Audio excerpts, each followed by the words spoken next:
Welcome to Series 2 of the Kyero.com Spanish Property Podcast, where we interview people who recently purchased a home in Spain. They tell us what worked, what didn't, and what they'd do differently next time. I'm Beth Davison, and today I'm speaking with Peter, originally from Milton Keynes, who purchased a 2-bedroom holiday home with his partner Sharon in Villamartin, Alicante. They purchased their dream home after inheriting some money from a close family member. And just wait until you hear about how much their research and planning benefited their property search. Peter and Sharon worked with estate agent Home España to find their dream home in Spain. Check out the show notes at kyero.com/podcast to find links and resources mentioned in this episode. I'm Pete. I'm a services director in an IT software and services organisation. We looked at how could we get just a small place for ourselves and our family to come out to in some warm, sunny climate. And we've both, my wife and I, Sharon, have been to Spain with our sons before, loved the weather, liked the fact that there was a mixture of Spanish and English in many different parts of Spain. So we set about the process of doing some research. And in late 2016, so about October time, we started doing some research, maybe September, October. Did a lot of watching of some TV programs and also some research on the internet. And I also spoke to a company called Home España on the telephone. And bit by bit, we started to focus on the area that we wanted to come out and have a look in. When you were honing in on your specific area, what kind of things did you have in mind as being your ideal? I suppose we started with what we didn't need as essentials. So we didn't need our own pool. We wanted access to a pool. We didn't need to be by the beach. We were happy because we're not necessarily beach goers, but we love walking by the sea. So that wasn't essential. We had a budget that we blew and had to extend slightly, as most people do. So it was very much a case about making sure that it was sort of 2-bed, 2-bath with enough outside space. So that was very important, the outside space, more than necessarily near the coast or not. So that's how we started, and it moved slightly as we went through looking at different places, and then we came out to Spain in March 2017, at late March, to start our process. But what we did is by then we'd done so much research and discussion with Home España that we'd got 6 or 7 different agencies lined up with about 5, 6 different properties with each to view during a week, some of them on the same day.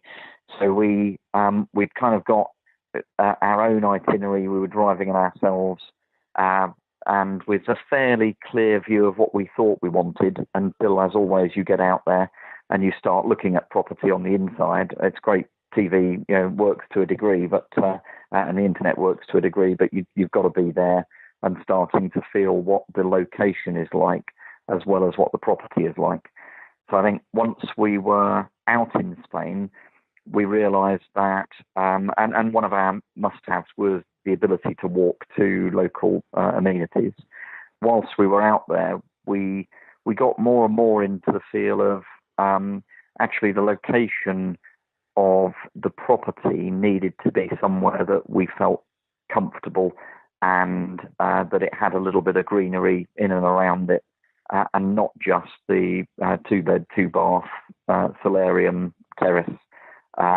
So that's how it started to morph as we got out.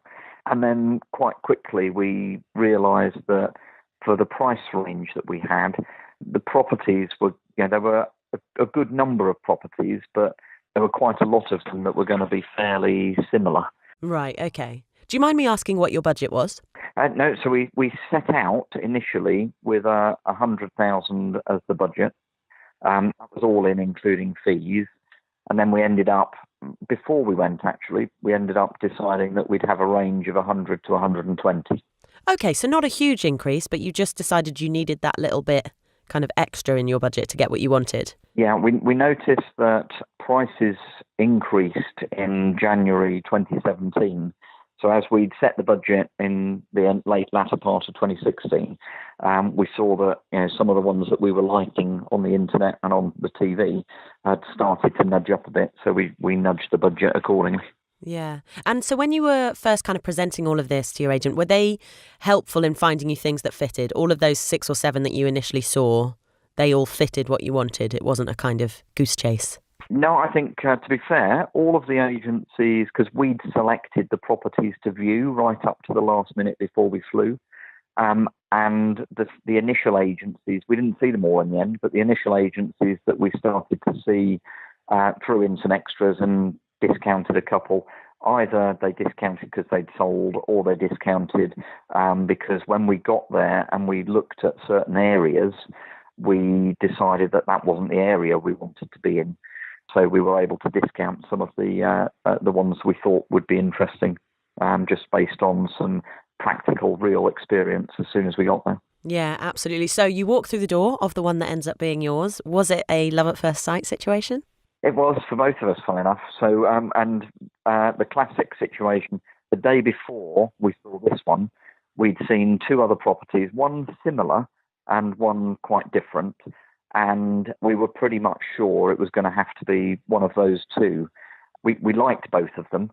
And interestingly, we hadn't been with Home España at that point, and we were contemplating knocking all of the other agents out. But I said to my wife, because Home España had helped us so much on the telephone before we went, we needed to give them a crack at this. So we got on quite well with them. They'd shared a lot of information with us.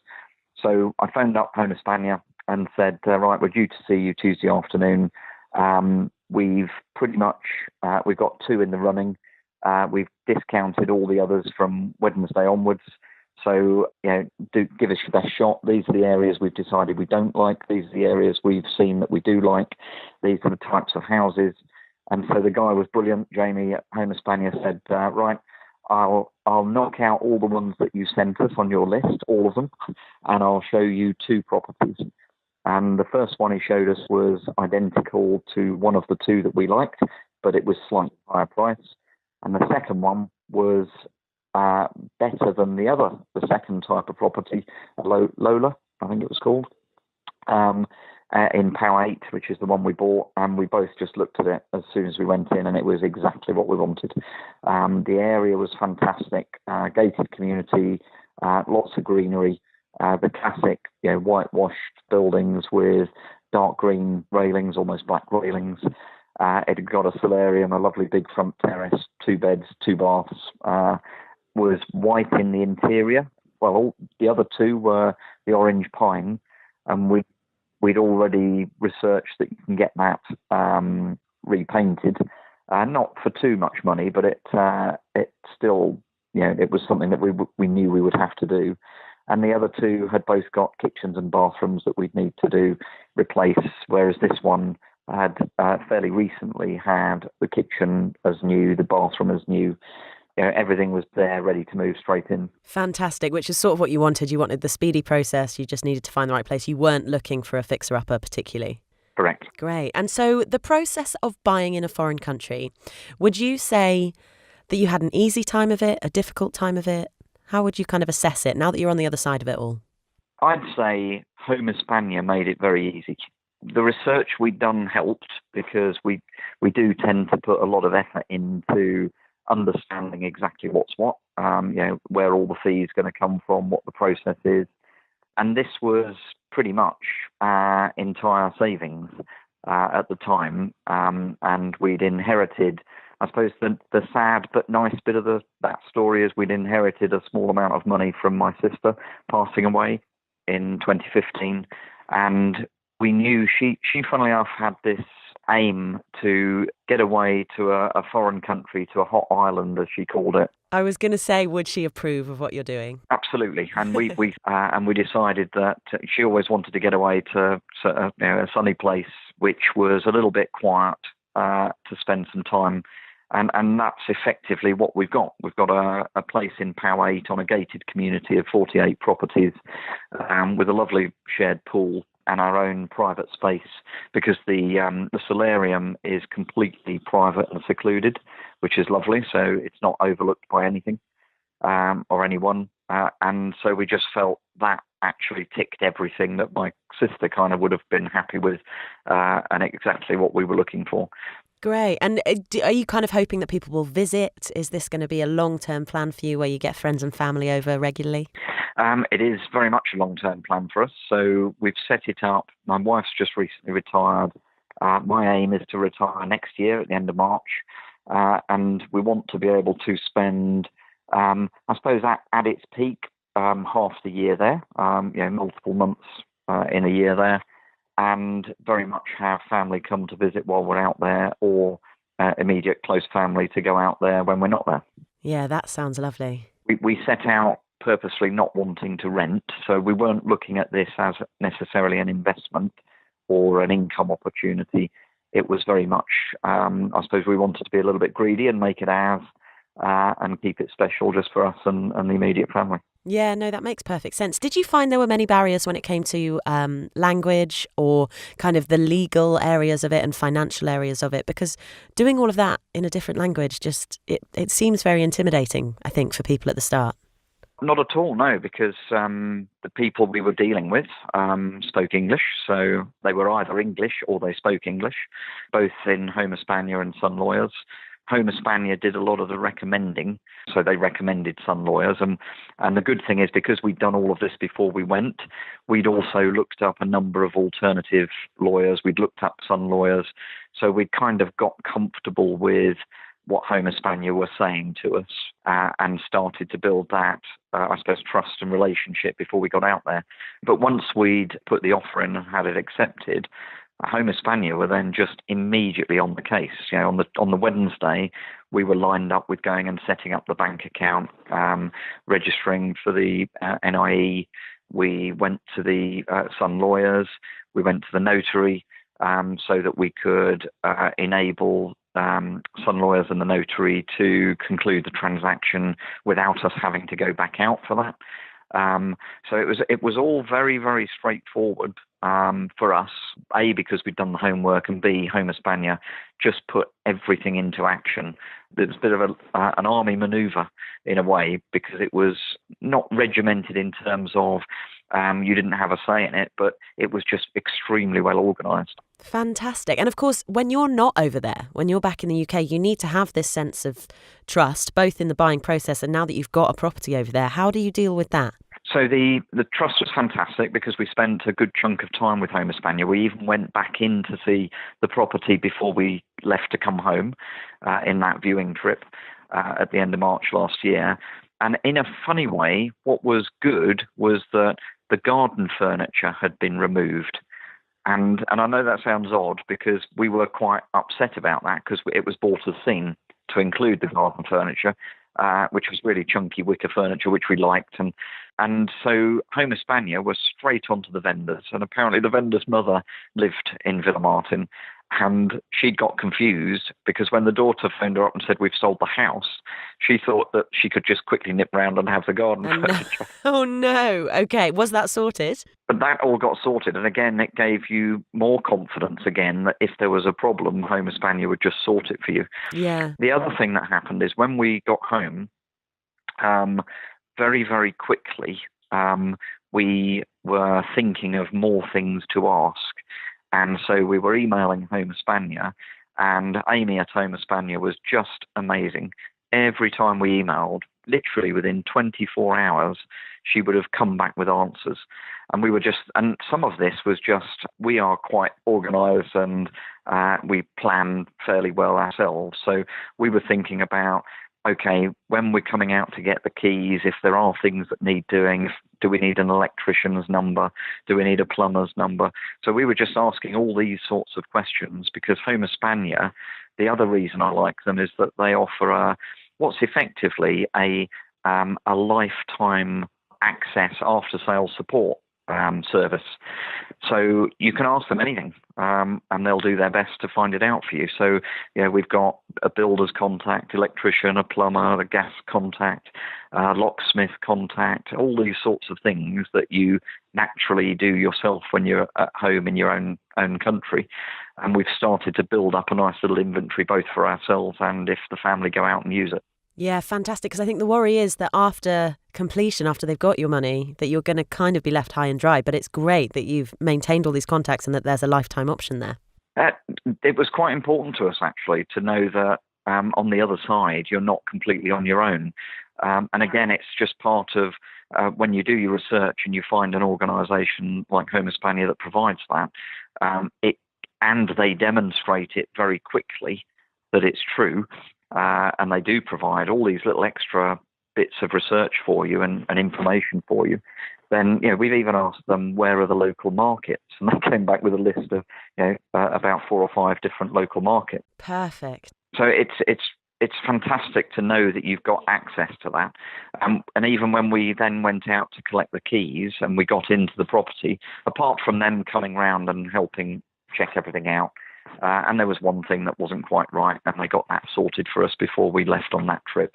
But they'd even left us a welcome to your new home card, and so it was just an extremely good service, and it's been good, ever since. We went back out at late October last year, and we go out, funnily enough, on Sunday next week. Oh, how lovely! Escape the weather. Perfect. That's the theory. Is there anything you'd do differently then if you were going to do it all again, or if you were giving tips to people right at the start of their journey? Would you give advice? Would you do anything differently? I think be prepared to change what your initial views are. So be open to adapt, because when you are out there and you're starting to look at properties, probably no matter what your price range is, you're going to find some areas that you like and some that you don't. And therefore it does help to narrow down the search. I think narrowing down a search is quite a positive in my view, because otherwise, if you get too many options, sometimes you leave confused and don't do anything. So narrowing down your search, being prepared to adapt to the changes whilst you're going around and looking. Make sure you're inquisitive. I mean, we asked lots of questions. So just making sure that you keep that going, keep the questions going, because that's how you learn and are able to then sort of formulate your ideas. I think the other thing is really, really know what your budget is. When we started the process, we were quite clear, and we got pressured in one viewing to consider something that was about another 16,000+ on top of the top end of our budget, which when we looked at our finances that night, and it was a lovely property, but when we looked at our finances, we knew that was going to be a challenge, a significant challenge. So try not to be pushed into something that you feel is inappropriate, and be confident enough. We were able to go back to the guy the next day and say, you ended up focusing just on the one property because you knew we liked it. But when you told us at the end of the viewing that it was way outside of our range... Oh, so it's only at the end of the viewing that you found that out? Yeah, we felt quite disappointed then. Yeah. Because we'd just seen something that was lovely. And it's one of those things. So, be prepared for maybe the odd disappointment, because things like that will happen. But also be prepared to stay strong to what you set out at the outset for. Yeah, fantastic. That's really good advice, I think. And lastly, I just wanted to ask about lifestyle in Spain. This is the point where you get to make everyone jealous. But what does a typical day look like for you when you head out to the property?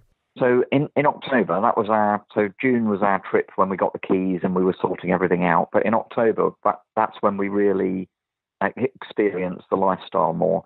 And that was very much the classic get up in the morning and have a bit of breakfast out on the terrace in the sun.